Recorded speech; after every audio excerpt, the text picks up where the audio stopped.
Welcome to Feet to the Fire. I'm Barbara Venezia, and I will be your host tonight. Tonight is our 11th Feet to the Fire Forum, and I would like to thank Orange Coast College for giving us this wonderful venue. They're one of our partners. I would like to thank KOCI Radio, who will be rebroadcasting this, and NBTV for taping Newport Beach and Costa Mesa for us, and of course the Daily Pilot for standing behind me and sponsoring this event. Let's have a nice round of applause for them.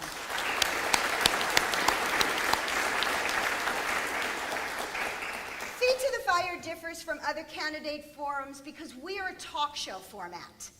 Our intention is to give you insight into the candidates' personalities and their opinions. So on stage, we have the candidates running for City Council in Costa Mesa.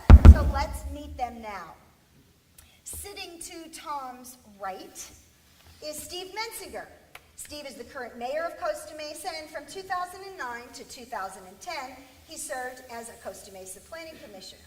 In 2011, Steve was appointed to the City Council to fill a vacant seat, and then he was elected in 2012 and appointed mayor in 2014. Steve serves as the council liaison to the Investment Oversight Committee, the Costa Mesa Conference and Visitors Bureau, and Newport Mesa Unified School District Board of Trustees. He's also served on the boards of the South Coast Apartment Association, Costa Mesa United, OC Vector Control, the South Coast Metro Alliance, Girls Inc., Boy Scouts of America, and the Orange County Sheriff's Department, Costa Mesa Pop Warner, Estancia Sports Booster Club. And Steve's professional career spans more than 31 years in the real estate industry. He's currently president of Mesa Management, a diversified real estate management and development company with assets throughout California.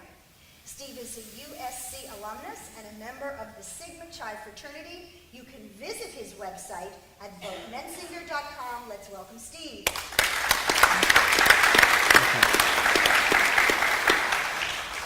Allan Mansoor. Now, I have to tell you, Allan Mansoor holds the record for the most Feet to the Fire performances. This is his third time on the stage. So welcome, Allan. He's a former Orange County deputy, former California Assemblyman, and a Costa Mesa councilman and three-time mayor. He was first elected to the council in 2002. Allan joined the Orange County Sheriff's Department in 1993 and was assigned to the Men's Central Jail. Other assignments included John Wayne Airport, the Sex Offender Notification and Registration Division. He patrolled in Dana Point and North Operations, including the unincorporated areas of Santa Ana Heights to Sunset Beach and the unincorporated parts of North County.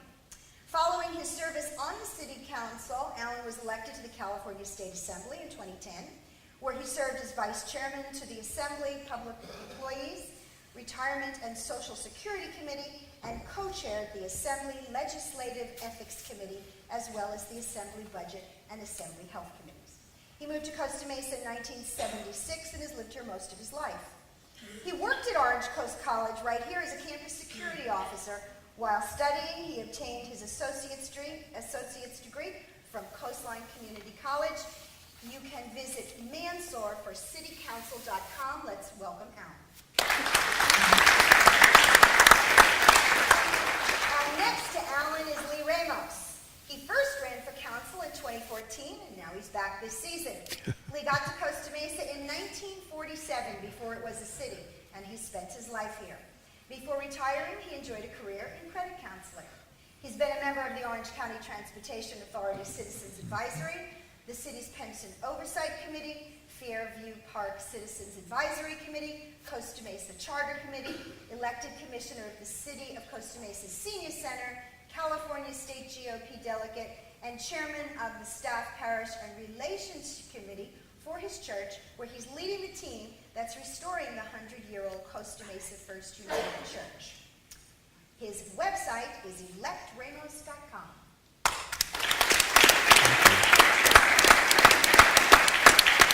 Next to me is Sandy Genis. Sandy is a professional land planner with special expertise in the areas of environmental analysis and housing, working primarily with citizens groups and governmental agencies. She was elected to the council in 2012 after serving from 1998 to 1996. She served as mayor of Costa Mesa from '89 to '90. Sandy has served on the Southern California Association of Governments Regional Council, the Orange County Regional Advisory and Planning Council, Southern California Special Commission on Air Quality, and the Economy and Orange County Housing Commission. She served on the board also of the Bolsa Chica Land Trust and the Orange County Fairgrounds Preservation Society, which is the group that successfully stopped the sale at the Orange County Fairgrounds. You can visit Sandy's website at sandyguinnessforcostamesa.nationalbuilder.com. Let's welcome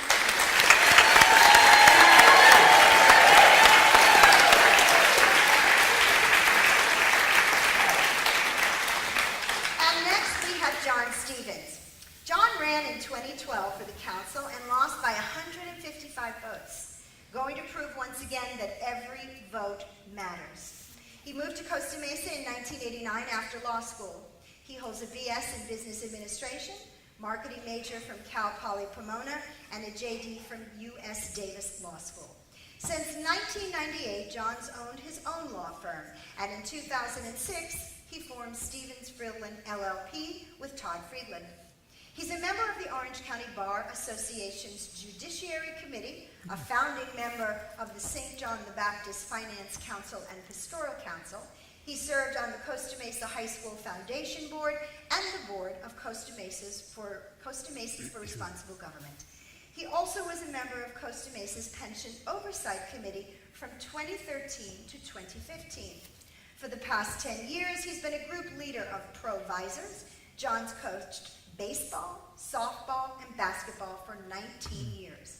He served on the board of CMALL and FVGFS for many years. and John, I don't have your website here. What's Stephens, the number 4, CostaMesa.com. Ah, there it is, hidden. Let's welcome John.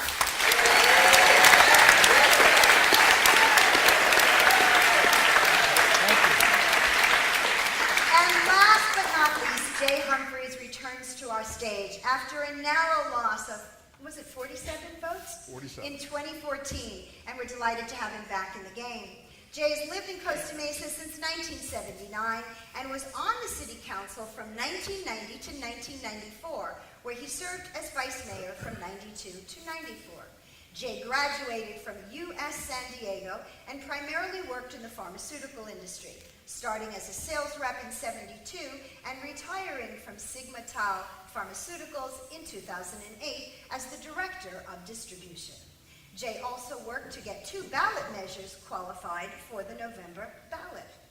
Among the organizations he's participated in include the Senior Center Board of Directors, Costa Mesa Handicapped Access Appeals Board, and Neighbor for Neighbor program, board member of Costa Mesa for Responsible Government and the El Toro Air Base Reuse Task Force. You can visit his website at friendsofjhumphrey.com. Ladies and gentlemen, those are our candidates.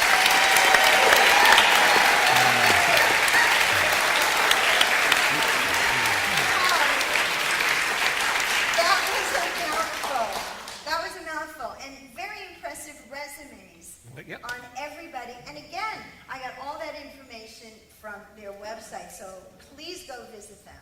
You know what I want to do at this point is I want to thank each one of them for stepping up and being here tonight. Last night in a neighboring city, we had a program that decided half the council potential candidates decided not to show.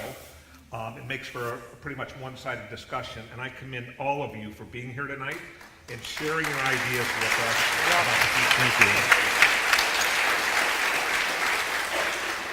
Well, why don't you kick us off? Let's get into it. Let's get into it. First of all, I think when we're talking about Costa Mesa and Costa Mesa politics, I have noticed over the recent number of years, no starting point or whatever, that Costa Mesa has become politically a very divided city on issues. So how did we get there? Steve? Well, I think, first of all, I think I wouldn't call it divided, I'd say spirited, because I think at the end of the day, a lot of people may disagree with you on some issues, but not on others. We're a very engaged city, and I watched her debate, and it was interesting. But there's not a lot of solutions. There's not a lot of acrimony. People kind of agree on everything. So it's a different type of city than Newport Beach. Sandy, what are your thoughts on how Costa Mesa has gotten to this point today? And are you happy with it? No, I believe part of it is that people feel they're not heard, and partly I think it's reflective of our overall culture. If you look at how people feel even on a national level, the level of debate that you see online is, and once people, I think, cross a line online, they're more likely to cross it in person. And it's easier online because they're not in person. But I believe we have I think we do have some real differences on the direction of the city. And people feel a need to be heard, and they don't feel they're being heard, and I think that accounts for some of the acrimony, and I even think that accounts for some of what's happening on a national level, the frustration that people are not being heard, where a Bernie Sanders or a Donald Trump seems to voice a lot of concerns that people are feeling. Lee, you make a habit of walking this city. Every time I'm talking to you, you're walking another couple of blocks. What are the people out there telling you about the way the city is today? Well, I think, thank you for asking. I think that our city, or my city, it's divided probably because we haven't had the ability to come together and talk as, maybe as Sandy said, maybe be heard, because their voices do matter. I feel at this time we have all these initiatives, and I feel really bad about it because I feel that we didn't have the leadership that came together and said, let's talk about this. Initiative should have been the second thing, and that's what I'm hearing on the street. And it's unfortunate that it happens that way, but I do believe that we need leadership that's going to force us to come to the table and talk. If it doesn't work out, then we can go to the next avenue, maybe the initiatives. But having all these initiatives is ridiculous. It doesn't reflect who Costa Mesa is. We should be talking about when you go to another regional town and they tell you where you're from, Costa Mesa. I'd like them to tell me, oh, City of the Arts, Segerstrom's, music. But instead, they say, ooh, talk to me some other time. And I think that's reflective, and I think maybe Sandy's onto something, but I also understand that some of these initiatives were born out of 6 minutes, 3 minutes for one Tuesday, 3 minutes to the other. Okay, we're going to get to those initiatives, so Thank I you. appreciate it. In just a moment, Jay, you were on council back in the 90s. Is it different today? How much different is it, and how do we get here? It's substantially different because the council itself at that period worked together very well. You didn't find a separation between one camp and another camp, one voting one way consistently, and the other one trying to find some commonality, not being able to. As far as the initiative is concerned, the initiatives both sprang because in every citizen roundtable discussion that happened, the council did not choose to even hear that. In fact, oftentimes doing exactly the opposite of what that was. So those got driven by not being heard at all. Well, we're going to get more into that. Alan, did you want to say something and jump in here? Yeah, I wouldn't say it's a divided city. I would say it's definitely a very engaged city, but I think it's because we have some very important issues that we need to address. And we have a council that is taking on those issues. And I get that some people are not happy with some of the things that are happening in the city. But when I see streets that are being paved, I say yes, that has been neglected by past councils. When I see revitalization and repurposing of buildings taking place, I say yes, that is good because it's been neglected by past councils. So I see the improvement that's going on, and I see a lot of people telling me they're happy with what they see with the improvements in our city. Well, I'll jump in here and say I agree with you on, when I'm driving down Harbor Boulevard or whatever and I see the new medians and things like that, I agree with you. Right. Aren't you a past council? Yes. So, And I supported those. I'm saying you're a past council, Jay's a past council, Sandy's a past council. And Who I dropped the ball? pushed for those a lot of that the medians and the landscaping on Harbor Boulevard when I was on council, and it got implemented. I set up all the funding, and it finally got implemented. Great. Steve wanted to say something. Do you want to jump in here with a quick Yeah, comment? yeah, real quickly. I mean, I hate to say it, but I was here in 1986, and when Jay was on council, I watched those meetings. In fact, we were on the other side of issues, and I watched a lot of Jay and Sandy for many years. The reality is, Alan's right. There's passion in this city, but they're important issues, and we need to be passionate about it. We're just not a city that gets along on every issue. I mean, we all remember Sid Silfer. We all remember the acrimony of a lot of these folks. It just hasn't changed, and that's just who we are. We're not a Newport Beach. John, I'm going to move on here, but I want to jump to you. What do you think you bring to the table as far as a candidate on this subject about a potentially city that's split?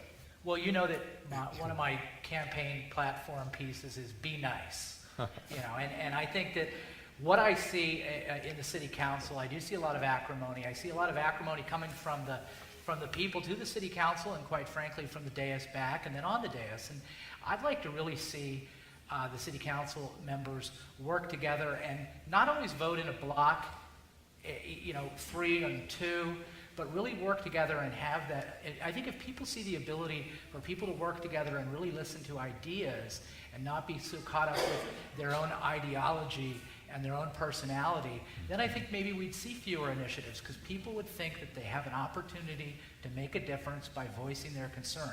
And I'm a voice and I'm an ear for anyone in Costa Mesa. Okay, I want to jump in. I want to get to some initiatives. You good? Yes, let's go to the initiative. Okay, well, so let's talk. Last night we had a discussion on Banning Ranch. Here's the interesting thing about Banning Ranch to me.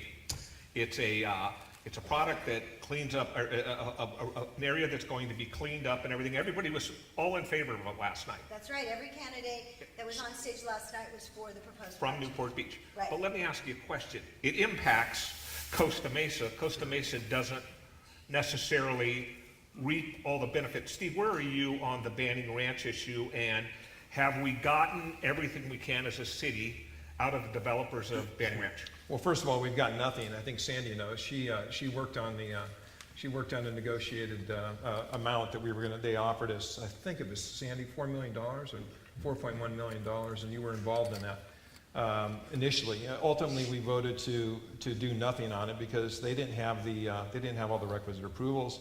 They weren't far enough along. The Coastal Commission hadn't approved it. I see two things at Banning Ranch. Number one, Banning Ranch is a filthy mess. It's a contaminated mess that needs to be cleaned up, and somebody needs to pay for that.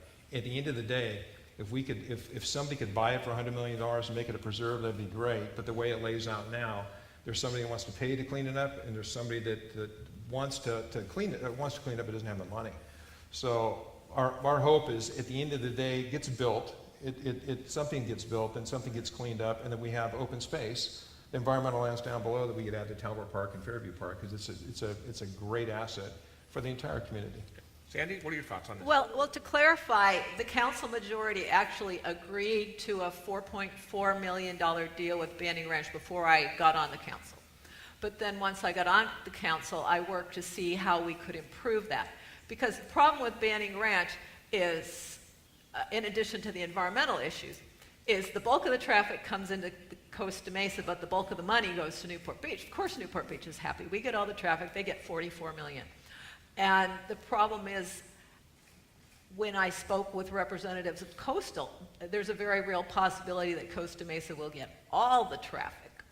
And the arrangement that was negotiated by the previous council would have based any payments to Costa Mesa on the number of dwelling units.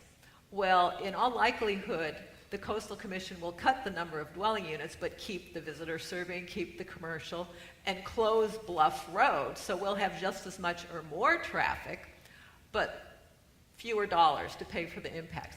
And basically, Costa Mesa is not getting the best deal on Banning Ranch, in addition to the value of Banning Ranch's open space. Unfortunately, we need to have someone step up to buy it if we want to keep it open. Well, one of the things that the candidates talked about last night when we were discussing this was this, and several other issues, were dealing with these issues on a regional basis, and that they felt that the Newport Beach Council had not really reached out to Costa Mesa and Irvine and to the other cities when it came to the fact of development and everything else. Have there been conversations conversations with Newport Beach about banning ranch? Not since I've been on council. I mean, there have been conversations between staff in Newport Beach and the Costa Mesa staff over traffic mitigation. But Sandy knows, there's not a lot we can do we can't build a wall like Trump. We actually have to manage traffic. So the truth of the matter is, just like Huntington Beach and Newport, we'd like to block all of Newport off, actually, in some ways. That was actually brought up last night from Newport Beach. But we can't do that, so we have to figure out how to mitigate it. And Right. we can talk platitude, but we have to negotiate and get down to that. That hasn't happened. Jay, want to weigh in here? Yeah, well, our staff had done an estimate of what the traffic mitigation would cost Costa Mesa minimally, and that was $11 million.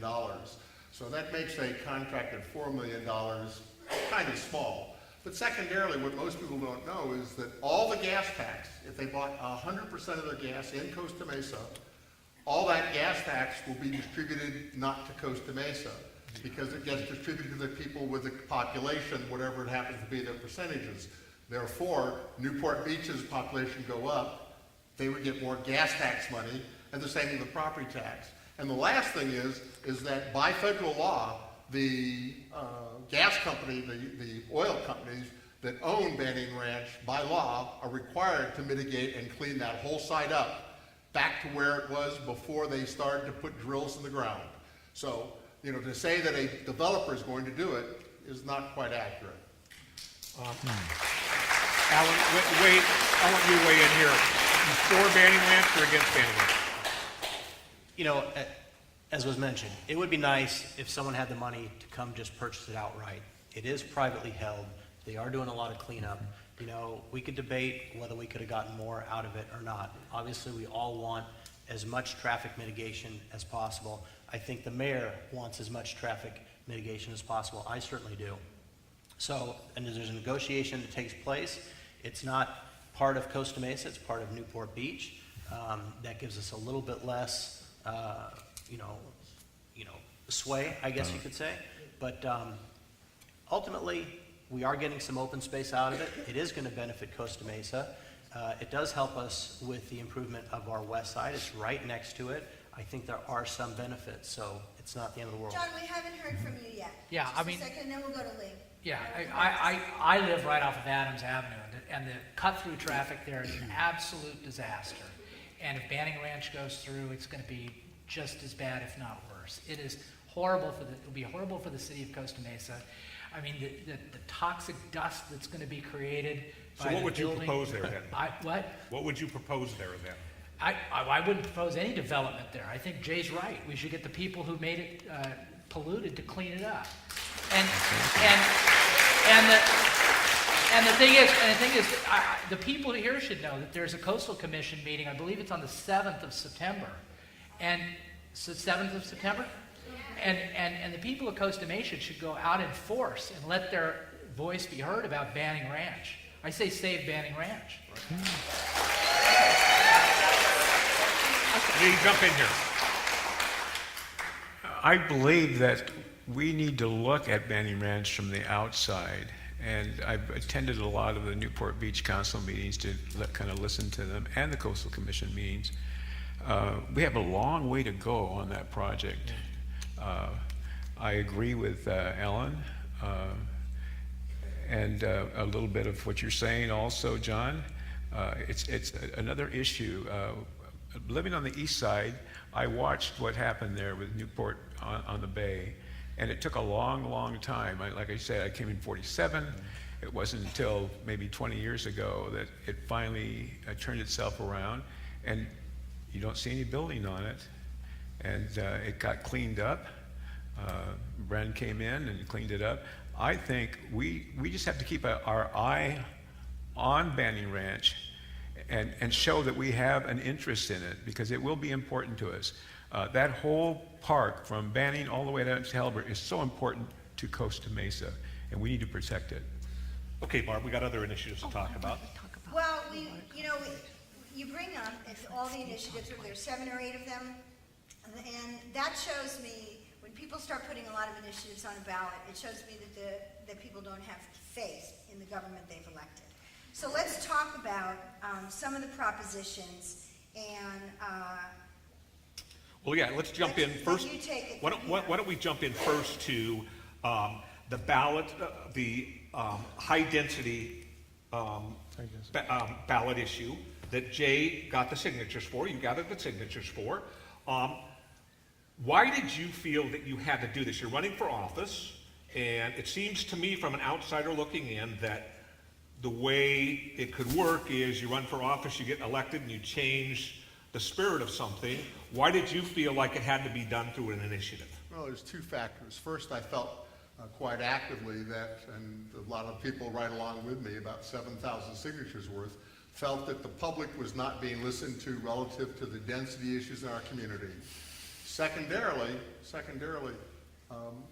I felt that one of the things, I'll be on council, the initiative would have an effect on me also. But the reality is that councils change over and over and over again. And the community has to have the right to vote for its own future at a time when it doesn't have to go out and fight every moment, every day to go forward. So this initiative just basically says, look, if you want to stay within the cap we've already set in the city, that's what you want to set, which still allows for a tremendous amount of development. If you want to stay within inside that, you have no limitations other than what those rules are.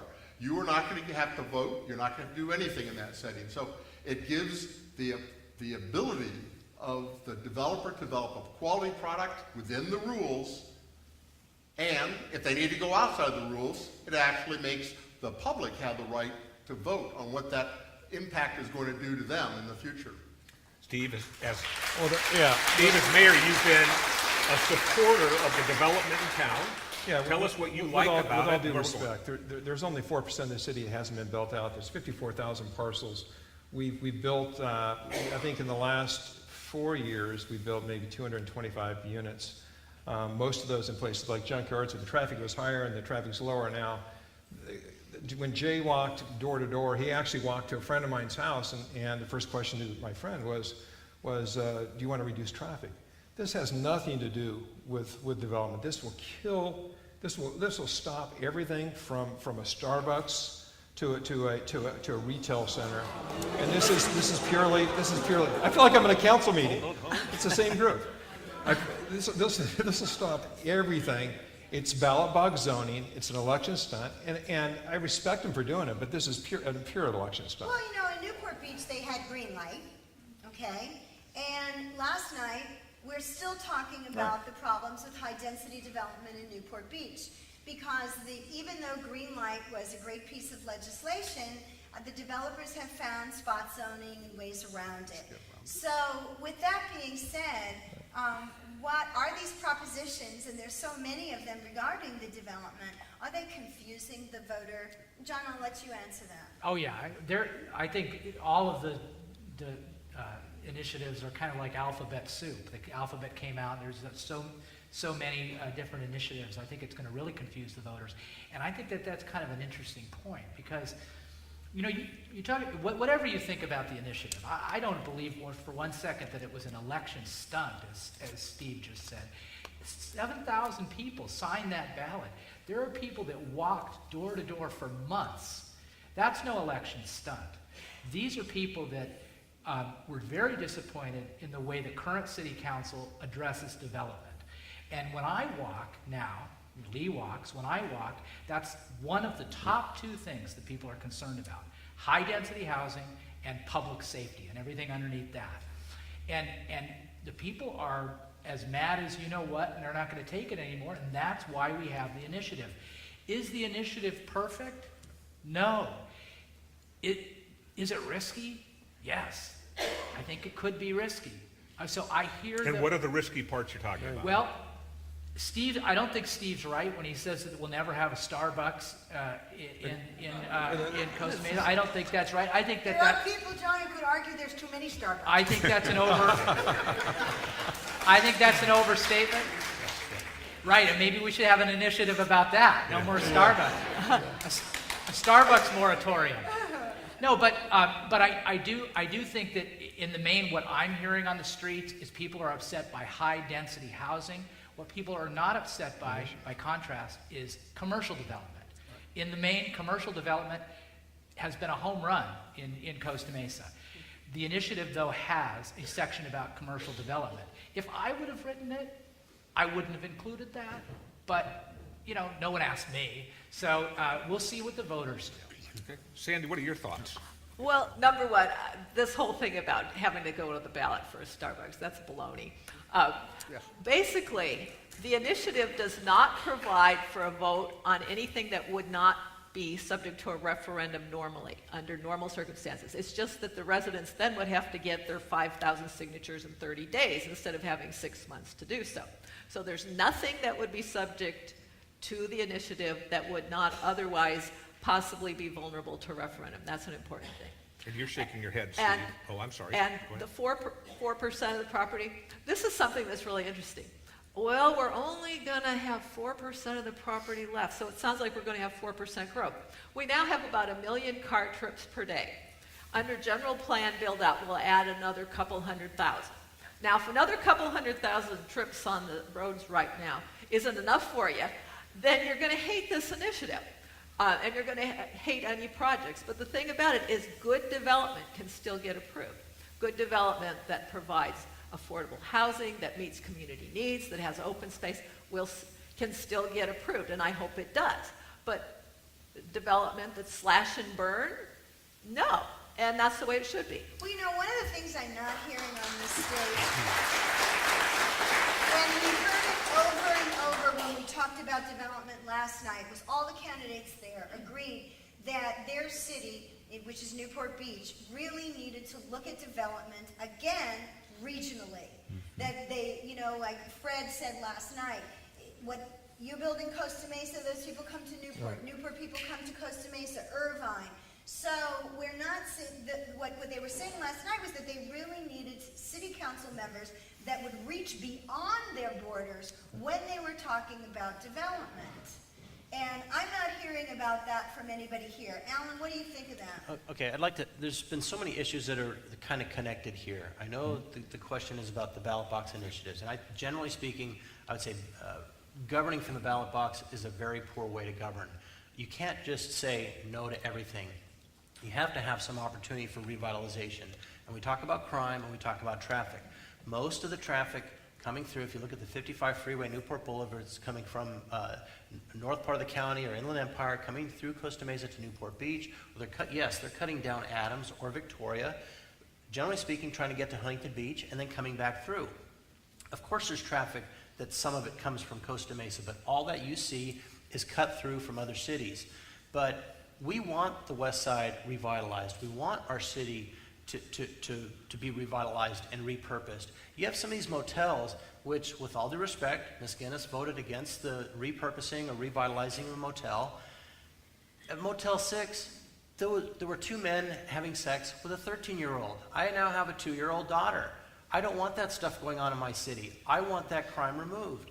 If you say no to any type of revitalization of one of those motels, you're basically saying you want the parolees to stay, the sex offenders, the prostitutes.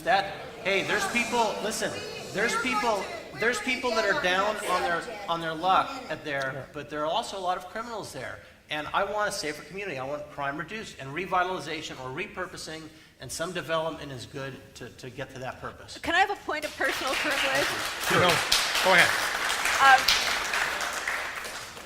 The motel conversion that I opposed did not have any registered sex offenders. As a matter of fact, we have registered sex offenders in our single-family neighborhoods. We have registered sex offenders in certain apartment complexes in town that you would be shocked.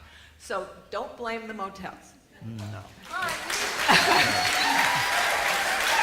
That's it from Lee. We haven't heard from Lee. Great. You know- Lee, go ahead. You know, Jay, you served from 90 to 94, is that correct? That is correct. And so I went back and looked at all the council minutes from 90 to 94. And you say, well, we had a lot of time. Yes, I'm retired. I had a lot of time. And I studied that, and I see where in 1994 you proposed something like this and took an ex-councilman to court. Now, today is 2000. This is back in 1994. Today is 2016. Who was the council person? Mr. Monahan, Gary Monahan. I didn't take the court. He actually took us. Well, he took you to council court. and you were unable to stop. So today it's 2016. Are we worse off? No, we've improved. And what I worry about your initiative is stagnation. I don't want to go down Harbor and see a lot of places closed. And I worry about that. The other thing is, and this might pass, your initiative might pass, and you folks and me and these folks, we're going to pay when somebody comes to sue us, because the city's going to have to defend it. And this is the magnitude I was talking about leadership. Try to find every possible way to solve this. Get harmony in your council, because the ramifications of it are big. And it will go all the way down. Even your union pals might lose jobs. Okay. You know what we need to do? We need to take a step back right here, and we need to all relax. So I'm going to suggest cannabis as a new subject. Yeah. That's a good one, Tom. That's what we call a segue. Yes, that's a very good segue, because in most cities, they've really dealt with the dispensary issue, and now in 2016, a lot of cities and a lot of states are now going to be dealing with the recreational use. And this city still hasn't really sorted out the dispensary issue. So let's take a I want to start with Allan, because Allan has worked in our sheriff system and everything like that. Legalizing marijuana, it seems like it's coming in the state. How do you feel, and what do you feel the impacts are going to be on that? I have mixed feelings about it. I've seen people that started out with marijuana, and I knew a guy from grade school. I went to grade school with him, 7th and 8th grade, and he was doing marijuana back then, 7th and 8th grade. I saw him many years later in the Orange County Jail, and he was messed up. That was an understatement. His life was just, he ruined himself. Yeah, but the same thing can be said for alcohol. No, and I get that, and I'm just stating a point that there are negative impacts, so I don't take the issue lightly, especially with small kids now. Ultimately, I think it should be regulated similar to alcohol at a state level. I think the federal government needs to get out of it, get the states to regulate it just like alcohol. Dispensaries in Costa Mesa? Well, I'm talking about... No, I said, taking Costa Mesa as a... One thing, what I don't want is Costa Mesa to be known as where everyone goes to get their drugs, whether it's legal or otherwise. I don't want that. That's why I say it needs to be at a state level, so that it's balanced to every state. Do you want all the traffic coming here to Costa Mesa for everybody to get their weed? No, I don't think we do. So I think every city should do their part. Just like homelessness, every city should be doing their part. John. Well, if we had all the traffic from people coming to get their weed, at least they'd be driving slowly. So, they'd be stopping it. They'd be stopping it in and out to get their and Basket I used to love those Cheech and Chong movies. They're ice Those were the best. I'm a child of the 70s. This is going to blow, getting back to our very first subject, this is going to blow your mind. I actually agree with the city council majority on this. And really there was a 5-0 vote. What the city council has decided to do with their initiative is to say, and basically they got agreement from, we have the initiative of 4 dispensaries, 8 dispensaries, or no dispensaries, and now we can have manufacturing in a very small area. That's the initiative. And I think actually that's a very good approach. I mean, we have way more problems. I mean, I agree with you that marijuana can be a gateway drug, Alan, but right now, as we sit here right now, opiates is a much greater problem. There are 24 million people in the United States every year that die of opiate addiction and die of opiate-related causes. So cannabis has been making some inroads, and it's been really helping people on the medical level. However, we have some serious public safety issues in Costa Mesa. And with cannabis and the dispensaries, it's just not the time for us to take the lead on that. That's a lot of heavy lifting in terms of the regulation and the public safety, and I just think we should let the state get ahead of that, and then we can kind of sit back, see how other cities are managing dispensaries, and maybe 5, 10, 15 years from now, when there's been a regulated there's been regulations built up by the state, we can revisit dispensaries. I don't think now's the time. Before we close the topic, Steve, did you have something that you wanted to say here? I was just going to say I didn't inhale, but no, actually. Come on, you were a Sigma Chi, you all inhaled. Thank you for saying that. Thank you for saying that. I didn't go to school with you, by the way. You know what? John's right in one sense. Really, the council's objective. His golf game's not that great, by the way. In one sense, he's right in that we decided to pursue manufacturing. We even got the sponsors of one of the initiatives to come and back our proposal, which is basically to focus on the manufacturing of white coats, no retail sales, until there's enabling legislation by the state, and there's a framework set up so that we have an ABC of, there's a word for it, there's an acronym for it, but till the ABC of marijuana is set up. So we had a framework to figure it out, because ultimately I'm kind of a libertarian on this. If you want to do it, that's fine. If medical marijuana is going to, it's going to pass statewide recreational use this year. I'm not for it. But I understand the medical issues. The financial issues, let me be honest with you, and this is where John and I probably disagree. The state wastes money, so ultimately there'll be a tax on medical marijuana, and that tax will get so high, like it is in California, that it's going to go underground again. And even the medical marijuana people will tell you that. The only way this thing's going to work is the tax has to be low, or it has to be gone, and it has to be for medical purpose, medicinal purposes. Grow it all you want. Well, But the reality is regulating it and taxing it's just going to force it back underground, and everybody agrees. Sandy, I want to go to you, but I want you to, I want to know if you're comfortable. We have 3, I believe, local initiatives relating to marijuana on our local ballot. Can you clarify what the 3 are, and does one trump the next, which is trumped by the next? Well, there's 2 that don't really trump each other. One's 8 dispensaries and one's 4 dispensaries. And then there's the city council sponsored one. And if that one passes, it'll trump the others. And the sponsors Highest vote of getter. the first 2 actually are supporting the council. Okay. And that's manufacturing research, which is a really, really important issue. Right now, the federal government is finally allowing additional sources of research cannabis. And so the research should really take off. And at one time, Costa Mesa was really a big biotech center. We had Highland, we had ICN, we had a number of those kinds of businesses. So we actually could really become a center for that. Of course, if the state goes with recreational marijuana, it'll be different. But then instead of having a Starbucks in every corner, we'll have Baskin Robbins.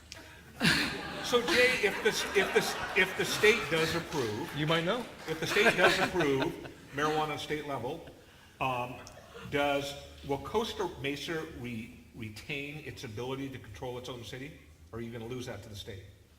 No, we wouldn't lose it to the state unless what we do is don't take some action that actually establishes us in that process. If we just let it fly, then yes, we lose that ability to control it. But one of the things that's very important, and I happen to agree in this setting, is that we need to have a structured state function that does lab testing, ensures quality, ensures dosage and what have you, and actually finds what parts are dose dependent, what parts are functionally just extra fluff in the process. Certainly, one of the problems with manufacturing is going to be to make sure that you're making as pure a product as possible, and then you really have to determine what that dosage is going to be.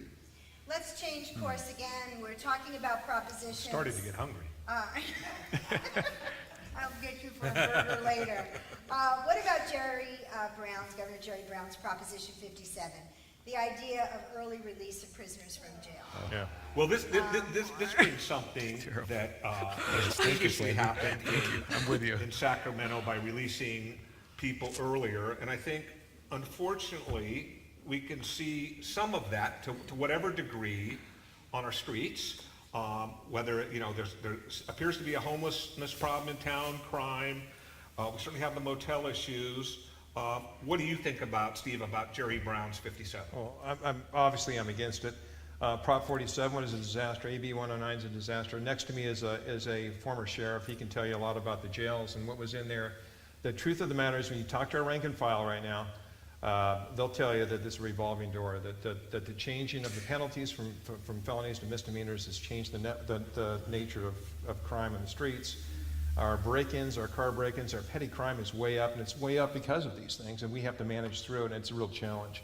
I was on a ride-along, and they actually had a consensual encounter with a guy who had broken into a car, and this is the 14th car he's broken into, and he keeps going into jail and getting out of jail. So it's not working, and it's got to change in the state level. We cannot arrest our way out of it, but I'll defer to my friend who's Okay, I'm going to come back to Alan. Sandy is over there chomping at the bit. No, to get I was this, going and- like this as soon Okay. as you started talking about it. We already have problems with prison realignment and so forth, as mentioned by Mr. Mensinger. We can't continue to save the state money by putting criminals on our streets. And granted, there are people who need to be in diversion programs, they need to be in counseling programs, and they would benefit from that, but some of them drop out of those programs, and then once again, they're on our streets. Our cops tell us about people who, their petty theft used to be a very low amount of money. Now it's like $1,000. They go around stealing items that are $900, and they go, well, is it worth your trouble to arrest me? We can't continue to do this. We can't So what do we continue do? to allow the state to dump. Right, but what on city council can you guys do about this issue? You came from the Fully state. staff our police. Okay, I'd like to answer that. We're going to, and that's the subject we're going to get to, is on staffing. Alan, what can we do with this problem? Well, first of all, you know, I was with the department for 16 years. I did work in the jails. I also worked patrol. Prop 47 reduced a lot of felonies to misdemeanors. AB 109 requires that a lot of these people that were going to state prison are now doing their time at the local level. It adds to the overcrowding. They end up out on the street. You're seeing the results with higher crime. This new proposition is going to be doing more of the same.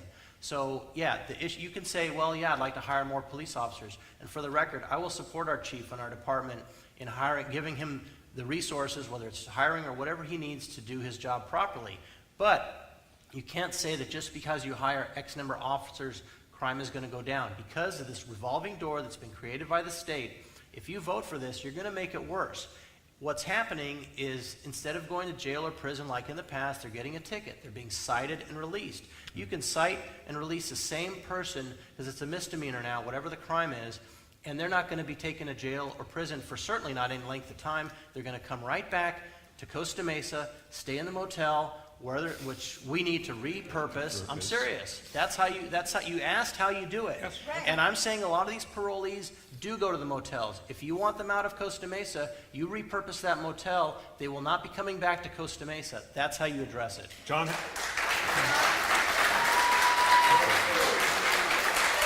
John, is that the way to address it? And if not, what is? Well, so hold on. Yeah, no, I think that Proposition 47, AB 109, and now 57 has put a lot of pressure on public safety in our city.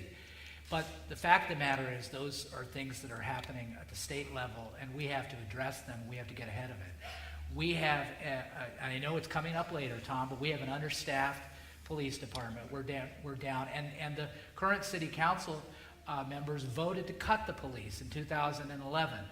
And the police have had a mass exodus. There's been, Lee just turned to Jay or me, I don't know who he was directing it to, and he said something about your union buddies. Well, I'm proudly supported by the Police Association. I'm also supported by 3 former police chiefs. We need to get on the same page as the Police Association, and we need to give our very talented young police chief a chance to deal with this issue. I'm not running for police chief. I don't have all the answers for public safety. I know what I can do and what I can't do. I'm an attorney and I'm a softball coach. Okay? We need to give these guys some running room to take care of it and not just kind of cop out and say, well, it's Proposition 47, AB 109.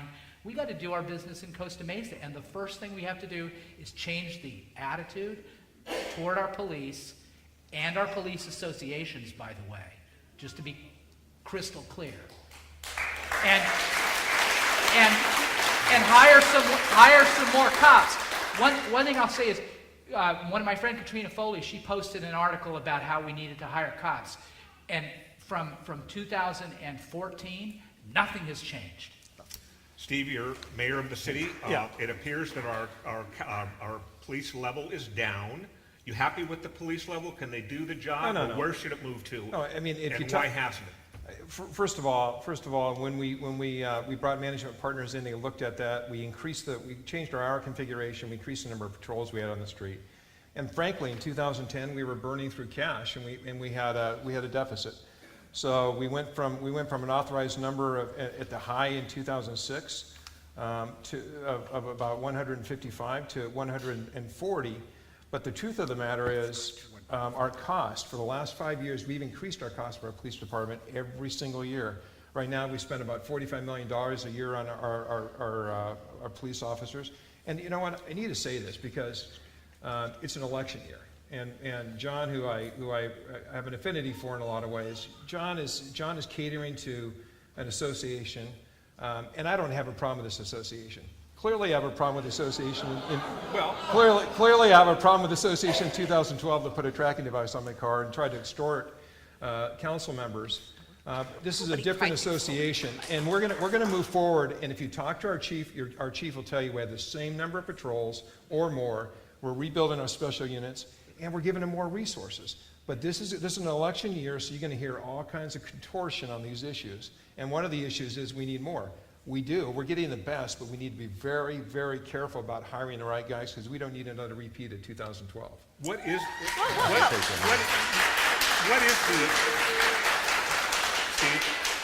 is the optimal level of police you'd like to see on the street, and where are we? What's authorized, we originally authorized 136. We've said to go to 140.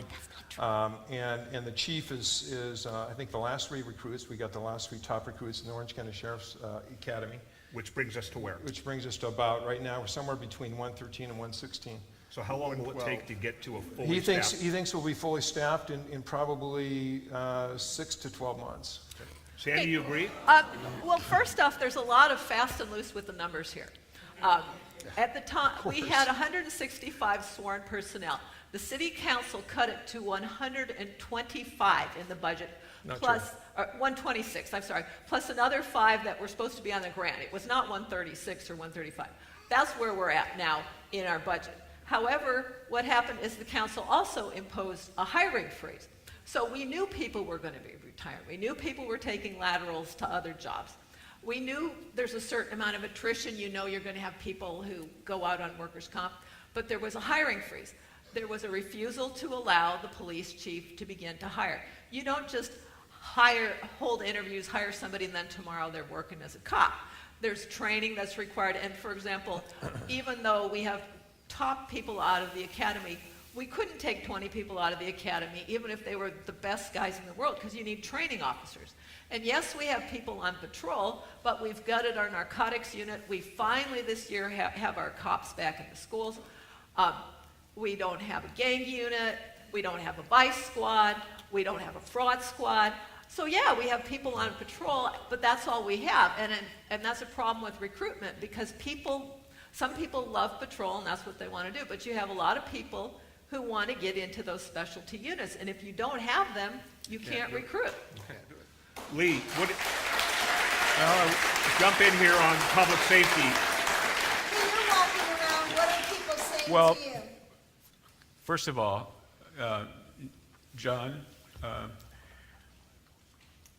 sorry you felt that way, but I was under the impression that they weren't a union, they were just association. So I'm sorry, I love my police department. I love my chiefs, my fire chief, my police chief. So it had nothing to do with that. I was Use saying the something word. else. What union were you referring to? Unions in general. Like wedded bliss? Let's stay on track here. Anyway, but getting to understand what Alan was saying about the motels, can I address that? Sorry. I have walked it and I have seen it. The problem with the motels is we can take them down, and we should take them down. And then we have to move on to development and find a place for those people. And that's the most important thing. The issue of keeping them up, it's not an issue anymore. When you can walk and see 30-year-olds and 40-year-olds sticking needles in 14-year-old girls and runaway girls, 15-year-old girls. That's a problem. We need to clean that out. Who knows? It might be one of your nephews or kids or whatever, but we need to take that down. Alan, jump in here quickly. I'm going to give Alan an opportunity and Jay an opportunity, and I'm going to move to a different subject. Go ahead. Very briefly, I think there's general agreement, we can argue about the number, about the support for hiring more or a sufficient number. We can argue that all day long. Still, police officer goes to a call, what's going to happen? I'm going to write you a ticket. I can't take you to jail for that. I'm going to write you a ticket. And if you don't stop doing it, I'm going to write you another ticket, another ticket, another ticket. The criminals are laughing because it's a revolving door. So just hiring more, yes, we can hire more. We need more to do our job. But will it lower crime? You have to ask, what are you getting in business? If I pay for this, what am I going to get for it? Will I get a reduction in crime? I don't think you will. The only real way is revitalize or repurpose those motels and some of the downtrodden areas. These criminals are going to go elsewhere. That's the only real tool that we have. Jay, you've been over there. Do you agree or disagree with Alan? Method. Interesting enough, we repurposed the motel a number of years ago into an SRO who has had not one call from the police, not one problem at all, and we did a second one that was for seniors. And we had not one call, not one problem. Motels that were quote unquote full of crime and ridden. So the point is there's ways to repurpose it rather than tear it down and build a luxury apartment complex on top of it at a density bonus that's 25% above the highest we allow in the city, with nothing else back in the city. Nothing. So, John, jump in. Yeah, I think that what the city council has done regarding the motels is just a false choice. It's not well, you either have people sticking needles in 13-year-old girls' arms, or you have a huge luxury apartment complex that goes up to the sky. Those are the only two choices. Let's look at all the possible things we could do, and let's do them all. Let's hire police. I don't agree with you, Alan, that hiring police won't do anything. Because I didn't say that. if that were the truth, why are we trying to actively hire police? We could. I didn't say that. We could. Wait, Yeah. John, that's What- not exactly what he said. Well, he said I mean, hire. he's talking about that you hire more police, but all they can do is give a ticket. So he's looking at, he's meaning a bigger picture. Right. So- I got it. I get it. But the point is, hiring police is part of the solution. Right. Doing other things with the motels. There are cities that are turning motels into permanent supportive housing for veterans. Right in our city, there used to be the Costa Mesa Inn in our city. It used to be Fresh and Easy, and now it's a Japanese market. There's all kinds of things that you can do.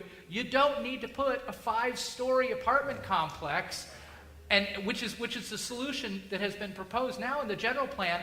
All these nodes all over the city, and if you want to see what that's going to look like, go to 125 Baker and watch that 6-story parking garage go up into the sky.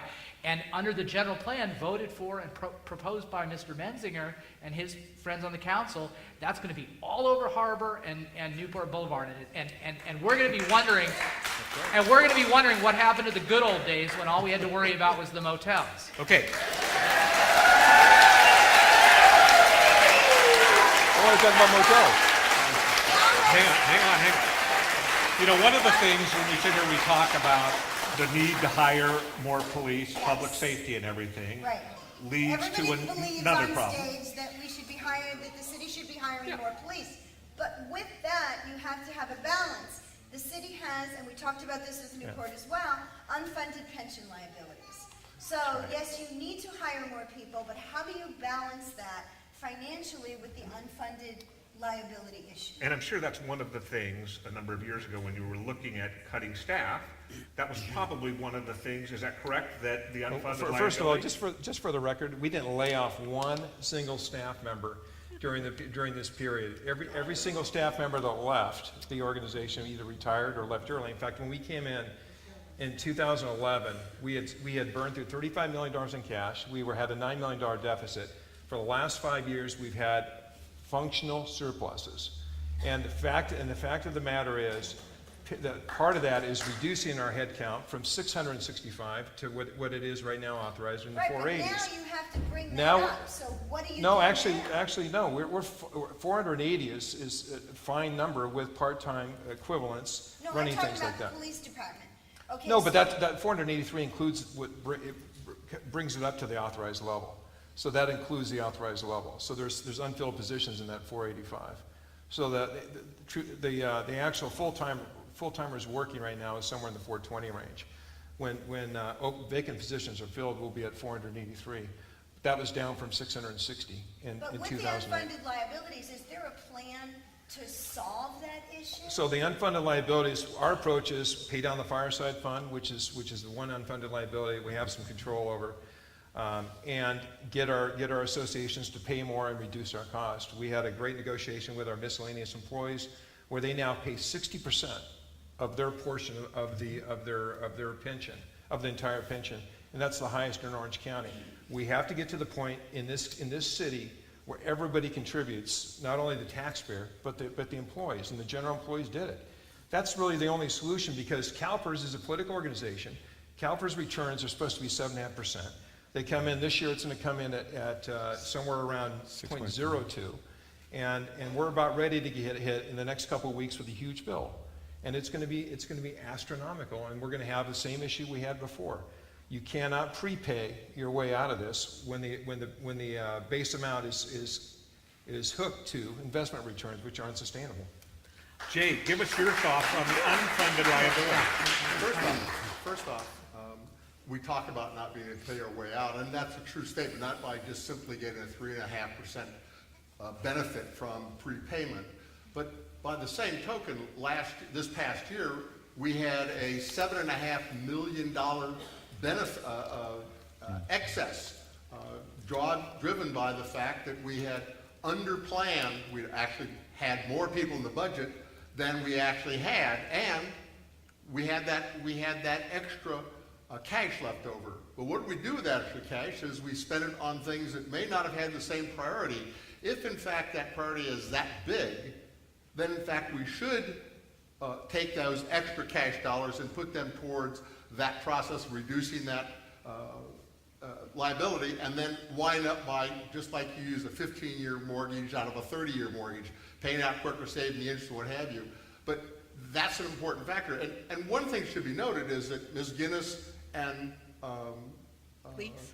Gary Lyon, great, and I have a friend, an old friend named Gary Lyons, Gary Monahan and Katrina Foley are the ones that negotiated exactly what Steve was talking about. Steve and Jim filed suit against the police association, so they could not they couldn't be on the negotiating process. You brought that up. Let me just ask you a question. Sure.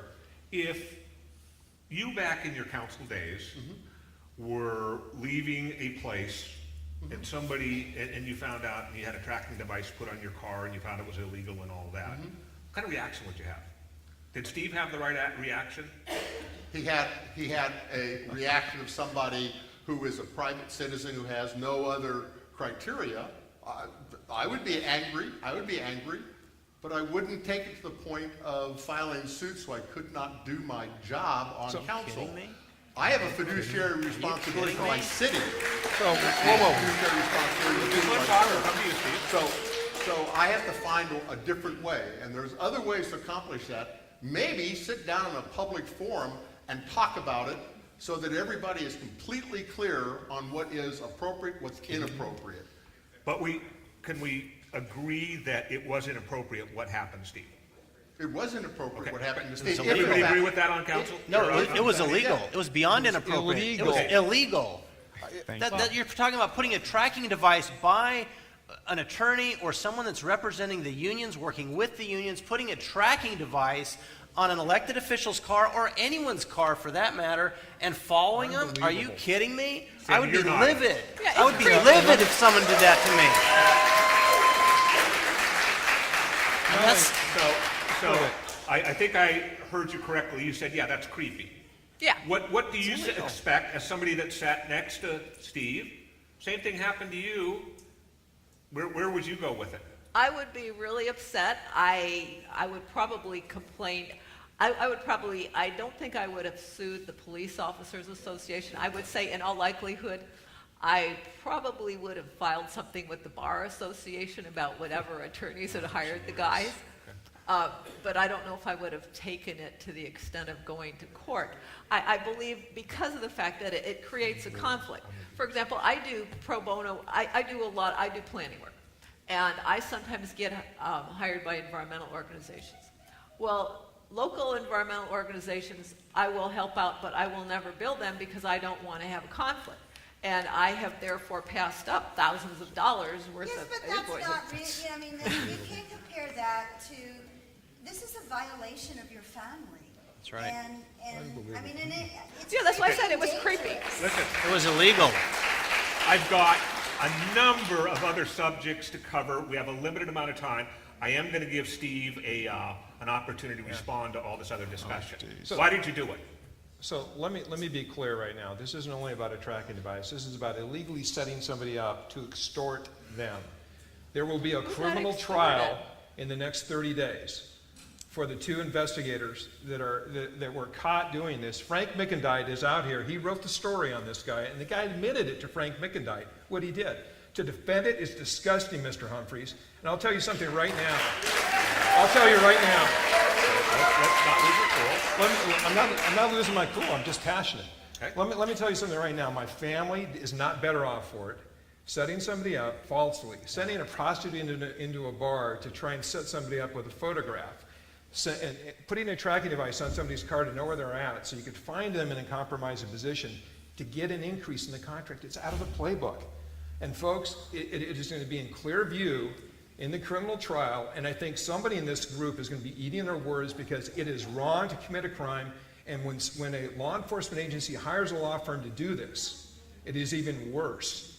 And this is not a majority of our police officers, this is a minority of our association, and I'm telling you right now, I'm disgusted at your comment, Mr. Humphrey. Okay.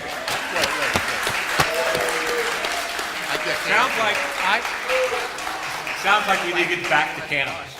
No, I'm kidding. I'm I kidding. get the answer there. There's a bunch of other issues we want to get to Right, that we've had. and one of the things that I got a lot of, There we go. I can do it in one sentence. Go ahead and respond, Jay.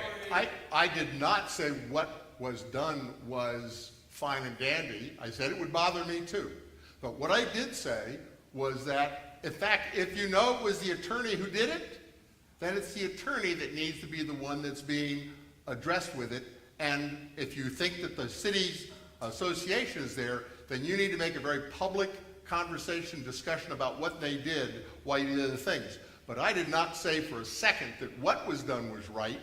I said what it would make me angry, but that you shouldn't have taken it to the level he took it to.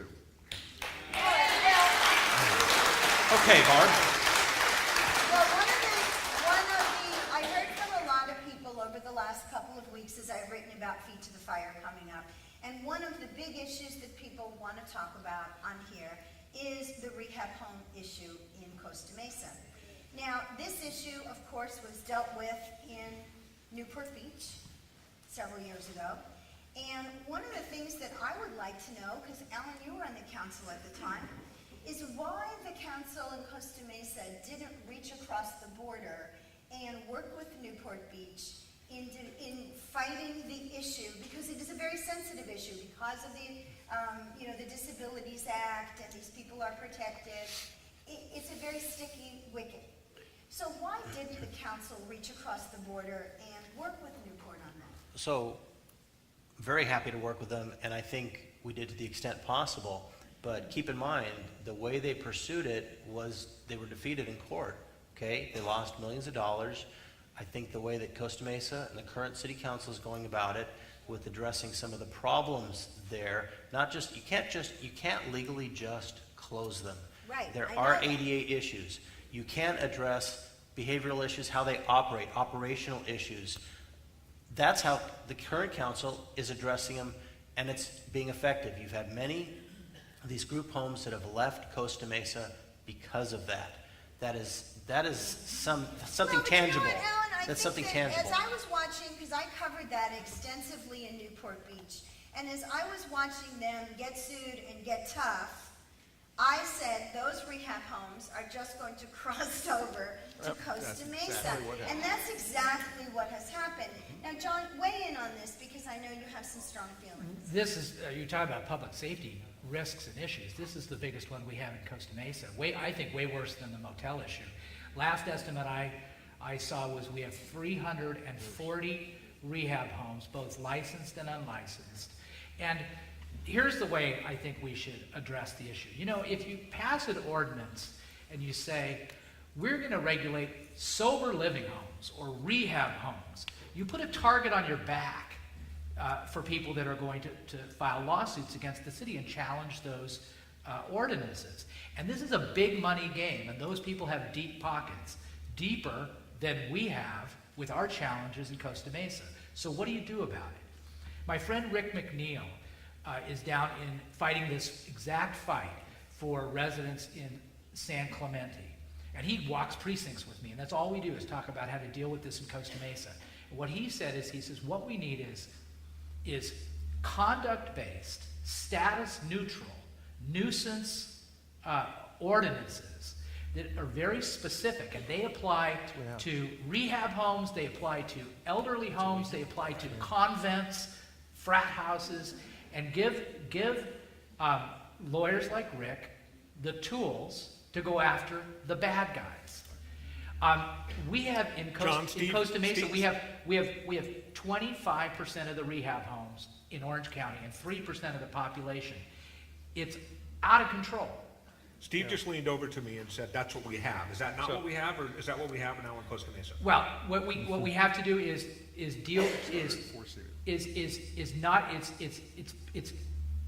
directing the specific ordinance, and then more importantly, having sustained enforcement. I mean, when was the last time you heard of any litigation or fines against a rehab home? They should be getting hit with fines right and left. The only lawsuit for nuisance, there was a lawsuit for nuisance. It was actually a counterclaim brought against Solid Landings, and it resulted in this settlement agreement, which is, in my opinion, a complete disaster. That is a whole other topic. Yeah. But we should be going on the aggressive. This is a serious enough issue that if we're going to spend money in Costa Mesa, there's no bigger issue than this. Are we aggressive enough in the city? My question to Steve is, are we aggressive enough in the city? Yeah, so we are the first, we were the first city to actually have two different ordinances, one for single family and one for multifamily. That's just what John said. I'll tell you right now who John's going to hire if he gets on council. It's going to be that attorney to help him on this. But the reality is, what he just said is what we're doing, and Solid Landings is a great result. There's other operators that are talking to us. And back up for a second. If you look at Newport Beach, Barbara, they spent $10 million learning what not to do. And what not to do is to start talking to them. As John referred, we can't in a disparaging way because they're covered by EDA. What we have to do is what we're doing right now, identify them, deal with the impacts, deal with the distances we have between them and our ordinances, and hammer them. And we've done that. Unfortunately, or fortunately, they're going to other cities like San Clemente. I know city council members there from San Clemente, Mission Viejo. I've had a host of council members saying, how come your rehabs are coming to our city? And I said, we'll get our ordinance passed. The second thing that John didn't bring up, and I think we all need to understand, is state licensed facilities we have no control over. Right. So once again, if it's a state licensed facility and it operates a certain way with a certain number of people, we have little to no control other than impacts, and that's what we've addressed. The ordinances that you're talking about, would that be code enforcement that would be called for these things? Code enforcement, yeah. And we actually, how many code enforcement? we have a total of, right now we have anywhere between 7 and 9 code enforcement, and I'm not sure because one of the park rangers just went from code enforcement to the park ranger position. Sandy, are we missing something here? Yeah, well, the thing about Newport Beach, yeah, they got sued, but They if still you have them, look by the at way. what the court said, if I could speak, see, you're not mayor now. You are, but you're not presiding. Let's get to. What the court said was the ordinance on its face was not illegal, but it was all the comments that were made around it that said, we're going to use this to beat up on sober living, which is a protected class. So it's not the ordinance itself in Newport Beach. And so that was one of my questions. Why can't we use the ordinance in Newport Beach but keep our mouths shut? And we'll be able to get it through, because it's not the ordinance. Whether it's our ordinance, the Newport Beach ordinance, I also asked why we didn't look at the Orange ordinance. They've been using it and they haven't been sued, and I don't know how successful it's been, but apparently it's working and they haven't been in court. But that didn't happen. I'm hopeful that our ordinance will work, but it does have to be neutral. There are people who really need the rehab homes, people who will be helped. But there are a lot of people who are doing it as a court diversion thing or whatever. And the biggest problem that I see is not only the distance between homes, which there is a bill in Sacramento now to require for the state licensed homes to have a distance too.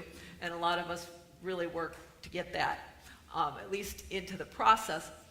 But the other part of it is what's called curbing. If your insurance money runs out or you break the rules, instead of being sent back to Missouri or Chicago or wherever it is when you come, we need to make sure that people have a return ticket when they come.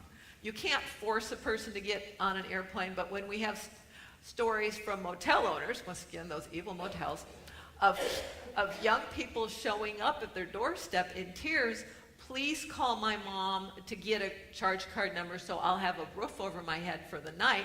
Because what happens, you break the rules or your insurance runs out, they give you a big garbage bag, walk you to the end of the driveway. Once in a while, they'll drive you to a bus stop, and that's it. And that creates homeless problems, that creates crime problems, and we're basically developing a whole new homeless population because of that. You know, one of the things that I talked about in Newport Beach, because I've actually been in the rehab homes, and I did several stories on them. Not in Costa Mesa, and not in Costa Mesa, in Newport, and I was appalled at some of the sanitary conditions in these homes. And I think that it's a health and safety issue. And will your ordinance, will you be able to go into these homes and make sure that there's not 20 people who are there instead of 6 people that are supposed to be there, and that they're clean and they're safe? Well, we have worked on that somewhat, but basically the neighbors need to tell us. And we do inspections sometimes when we know there's a problem site, but we don't go out and look in everybody's bedroom because nobody would want government to go out and look in everybody's bedroom. But if we get reports, for example, they're delivering 14 beds to this place, yeah, we'll send somebody out. The answer to the question, your question, Barbara, directly is yes. Right now, our code enforcement goes in and is able to inspect it. One great thing about our ordinance, which other ordinances that the cities don't have them, is we're allowed, they have to come register, we're allowed to go in there and deal with the impacts. And some of those impacts are health and safety impacts, some of those are overcrowding. We've closed down a bunch. We'll continue to close down the bad operators. You're absolutely right. We all have people in our families who've had issues, and we have to understand that they're going to be handled here. In a perfect world, the state would handle them, or at least I think ultimately what's going to happen is these are going to go to consolidated facilities where like Salt Landings is doing now, they're moving out of our city, going into an apartment community, which is going to be contained and consolidated into one operation. Because make no mistake, these are about money, and the state hasn't done anything about it because there's a powerful lobby. Okay, I got a couple more things, and I'm going to wrap this up. There's a huge issue going on in Sacramento where I think it's a San Jose Assemblyman has put out a bill to cancel daylight savings time, which would have an impact. I mean, I was a coach. A lot of us, you'll be a coach someday, but a lot of us have been involved in things. We take that evening time out of our kids enjoying things. It seems like it will have a detrimental effect. Do you think with that, and I'd like your comment on that, and I want these fairly rapid fire, but do you think we're doing all we can for the fields in our cities? I'm going to start with John because you admitted right here that you're a coach. 19 years as a coach.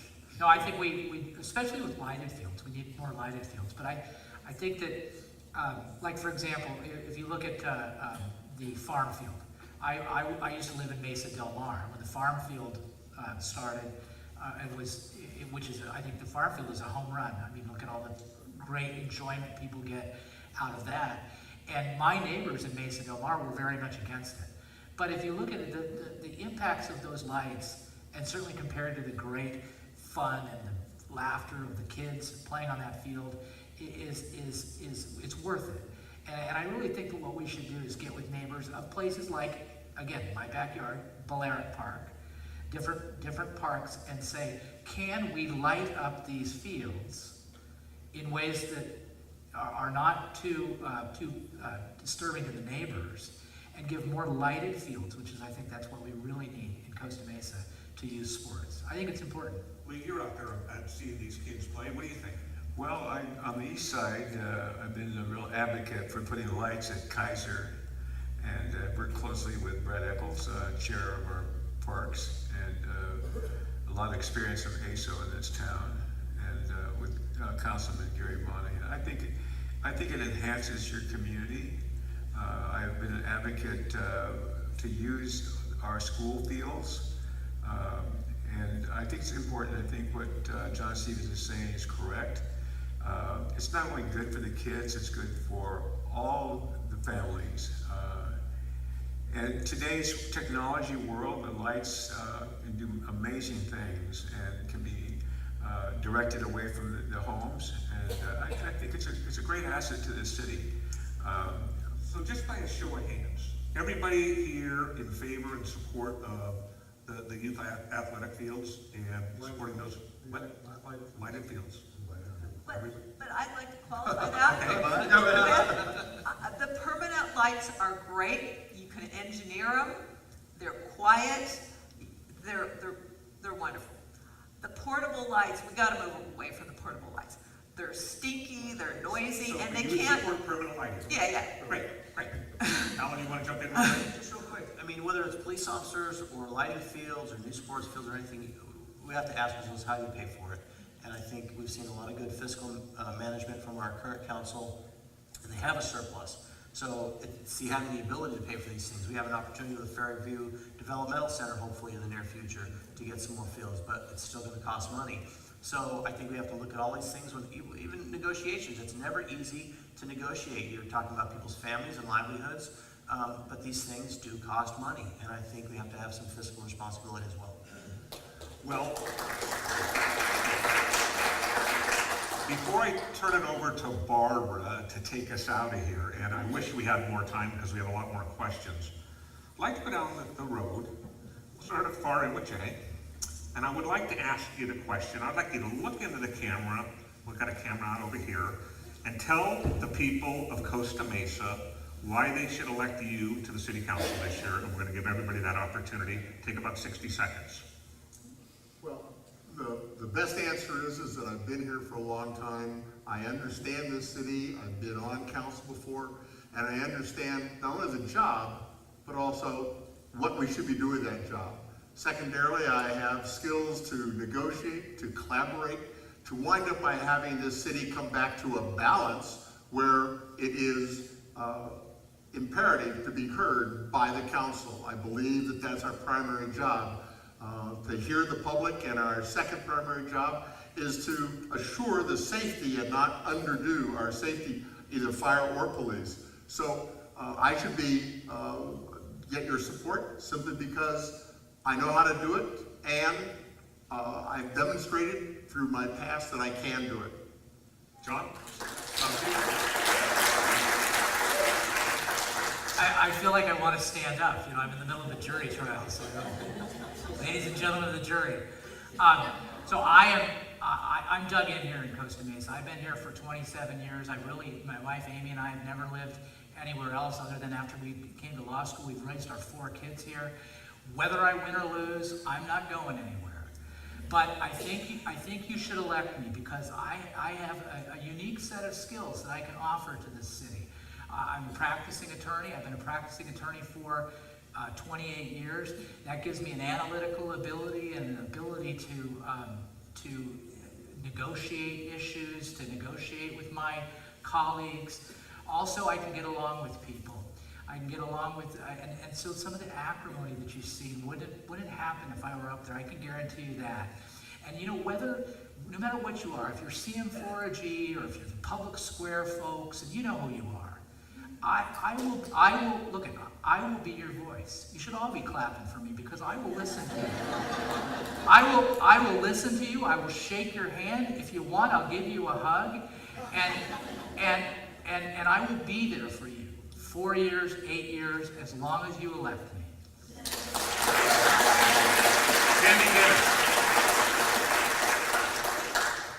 Well, I grew up in Costa Mesa. I went to Adams School the first day it opened. I went to Tewinkle School the first day it opened. Estancia had been open for a couple of years by the time I got there. So I'm vested in Costa Mesa. But the thing that I like about Costa Mesa is that it's eclectic and it's vibrant, and yeah, it is always changing, and sometimes change is hard, but it's exciting. But the thing that I'm most concerned about, because Costa Mesa has been my life, I'm concerned about the sustainability of Costa Mesa. I'm concerned about the sustainability of its finances. You will probably find me to be the most, well, if you look at my voting record, you'll see I'm the most fiscally conservative person up there, probably one of the most fiscally conservative people that we've had on the council. I scrutinize the budget. I scrutinize the spending. I look at the long-term sustainability of our infrastructure. If we do it this way, will it last as long as if we do it that way? And I've raised questions about that many times from the dais. Costa Mesa has been my life. I'm about the same age as Costa Mesa, and I'm probably going to spend the rest of my life here.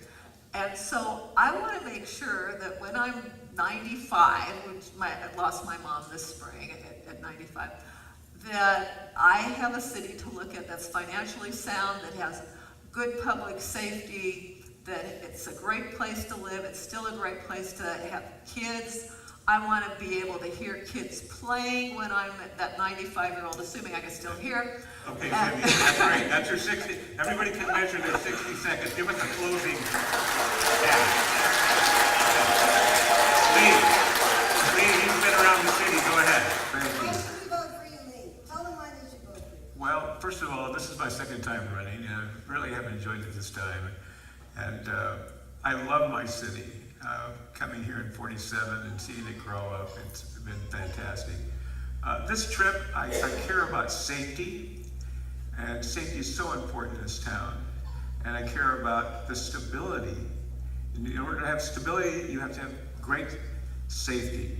And last of all, I want solidarity. Solidarity for everybody in this room, anybody running for council.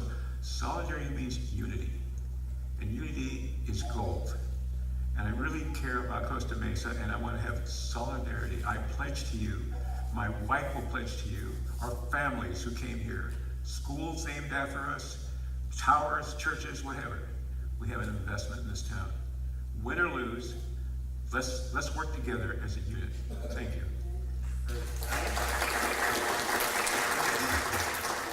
First of all, thank you to all of you for taking time out of your evenings and away from your families, or maybe you brought your families with you. I brought my family with me, and they're the reason I'm running, and you are the reason I'm running. My wife, Jennifer, I want to thank her. I heard my 7-month-old son, Joshua Dayton, crying off to the side, and my daughter, Avalon Jane, they are the reason I'm running, and you are the reason I'm running, and because I love this city. We love this city. We grew up here. I went to Estancia, my wife went to Costa Mesa High School, and we lived here most of our lives, and we just want to raise our family here. That's what we're doing. No matter what happens, that's what we're going to do. We're going to raise our family here. And so, you know, those of you that know me, my past experience on the city council, I've gotten to know so many people, to which I am grateful for everybody I've met in this city, you know, whether you've agreed with me or not. And those of you that know me, I speak my mind, I vote my conscience. I voted against 1901 Newport. I'm not afraid to vote yes or no if I believe in it. And most importantly, my door is always open to each and every one of you. I value your voices, I value your opinion, and I think I get along with pretty much everybody in our city, and I want to keep it that way. I want to see a well-run city and a well-run city council. Thank you so much. I'd love to have your support. Thank you. Vote for Steve Mensinger. Thanks, Tom. First of all, thank both of you for hosting this, and this is a better experience than the last feed of our former previous. I appreciate the dialogue, and every one of the candidates here are great people. We just have different viewpoints. The reality is, I got on city council 6 years ago. I was appointed to city council, never wanted to be in politics, frankly, because you'll find out if you do win, any of you guys, well, Jay knows, and I've been watching you for a long time. If you get involved, it absorbs a lot of your time. I've been involved in youth sports. This guy actually got me on the planning commission many years ago. This is my last election. I've walked 3,100 miles in the city. I've walked every street 3 times. I can tell you houses and where people live, and have a view that few people will ever get, because that's a commitment I made. People that know me know that I get things done. If I say I'm going to do something, I'm going to get things done. I'm not afraid to make decisions. And that doesn't always suit everybody, but the truth of the matter is, if you look at our city has changed in the last 4 years for the better. Our streets are better, our curbs are better. We paved 66 miles of roads, 500,000 square feet of sidewalks, 247 miles of curb and gutter. And Tom wants me to wrap up, and more importantly, our city and our schools and have made huge strides and improvements. And that doesn't happen if you don't make decisions and you don't move forward. So thank you very much, and I hope you vote for me.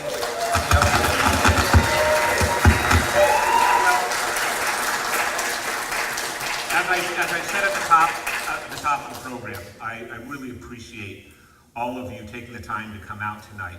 And here's the simple result. November's going to roll around. 3 of you are going to win, and 3 of you are going to lose. And I'm sitting next to a person that didn't lose. She was running in a campaign that got dirty, and she decided to opt out. And there is life after politics, because the day Barbara decided that she was going to get out of politics, I called her and said, "You want to have more fun than being a city council person?" She said, "What's that?" I said, "Write a column." And she's been doing it ever since. So I encourage all of you to run a great campaign. I ask you, for Costa Mesa's sake, to run a clean campaign on all fronts, discuss the issues, and talk to the people. Thank you very much for letting me be a part of it.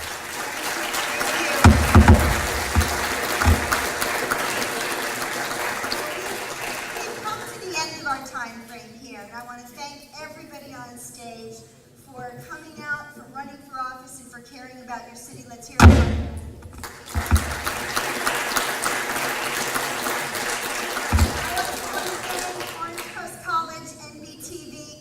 And the Daily Pilot for bringing you this program tonight. Thank you, Tom. I love you madly, and he is such an inspiration to me. One thing I want you all to do, I want you all to go to these candidates' websites and really study them. If you're not volunteering for one of these candidates, get out there and start walking precincts and help them out.